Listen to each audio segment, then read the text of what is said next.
Halo viewers, welcome. Selamat datang di Binus Inkubator Lecture Series. Di kesempatan ini kita akan bicara banyak tentang bisnis model Canvas. Nanti setiap bagian dari bisnis model Canvas akan kita pecah ke dalam video-video pendek yang hopefully akan membantu viewers untuk mengerti lebih detail tentang apa itu bisnis model Canvas dan bagaimana itu akan digunakan.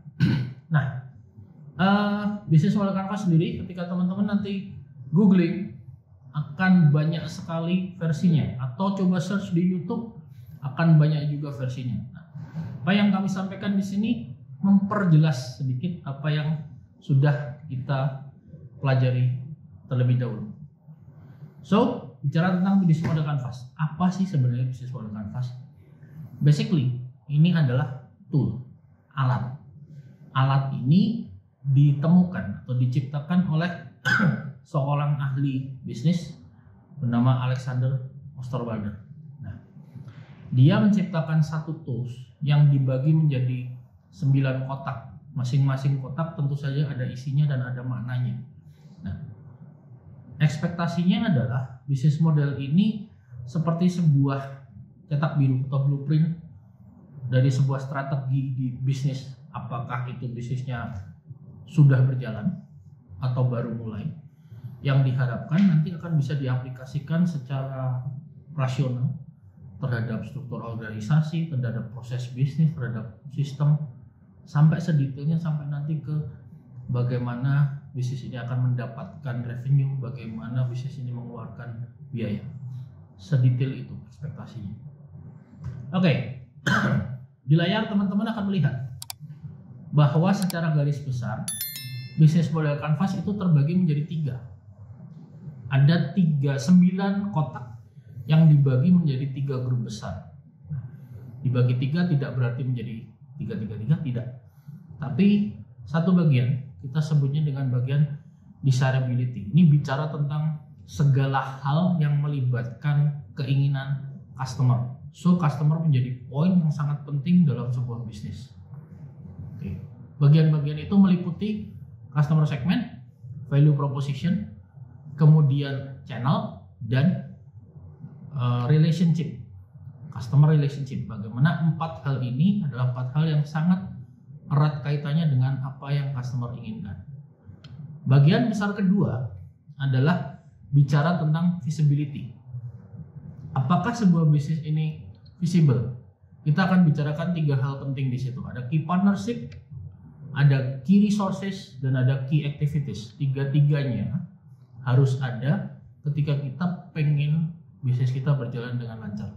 Tanpa resources yang cukup, tanpa activities yang jelas, tanpa partnership yang bagus, maka bisnis kita tidak akan berjalan. Dan bagian terakhir, di bagian bawah dari bisnis model Canvas, lihat di layar, ada viability.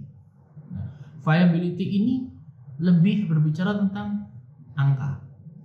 Ada cost structure di sana, ada revenue stream di sana. Bagaimana bisnis ini akan mengeluarkan biaya untuk beroperasi, bagaimana bisnis ini bisa mendapatkan masukan supaya tetap bisa berjalan. Nah, ketika kita bicara tentang desirability, maka benar-benar kita akan fokus pada keinginan customer. Kita nanti akan membahas lebih detail tentang bagaimana customer segment kita, siapa mereka, apa karakter mereka, seperti apa yang mereka lakukan, apa yang mereka harapkan. Kemudian kita coba konekkan dengan value proposition untuk memastikan bahwa apa yang akan kita create sesuai dengan yang diinginkan. Dan di bagian channel nanti bagaimana apa yang sudah kita create, apa yang sudah kita ciptakan di value proposition bisa terdeliver dengan baik, bisa diketahui oleh customer segment. Dan kemudian setelah customer segment ini tahu dan memutuskan untuk membeli, mereka jangan dibiarkan dong. Harus ada maintenance-nya. Bagaimana customer relationship tetap bisa terpelihara dengan baik. Di bagian visibility, lagi-lagi saya sampaikan ada aktivitas-aktivitas penting, ada sumber daya utama dalam perusahaan, dan ada partnership yang harus diperhatikan untuk memastikan bahwa bisnis ini kan bisa berjalan. Oke, mengulang sedikit yang terakhir di bagian viability. Di viability itu kita akan bicara tentang cost structure, segala hal yang berhubungan dengan angka yang harus kita keluarkan to make sure bahwa bisnis ini bisa berjalan dengan baik. Dan revenue stream, percuma bisnisnya sudah buat produksi yang keren, customernya jelas, tapi ternyata mereka tidak melakukan pembelian, mungkin karena tidak cocok. Maka revenue stream harus dipastikan.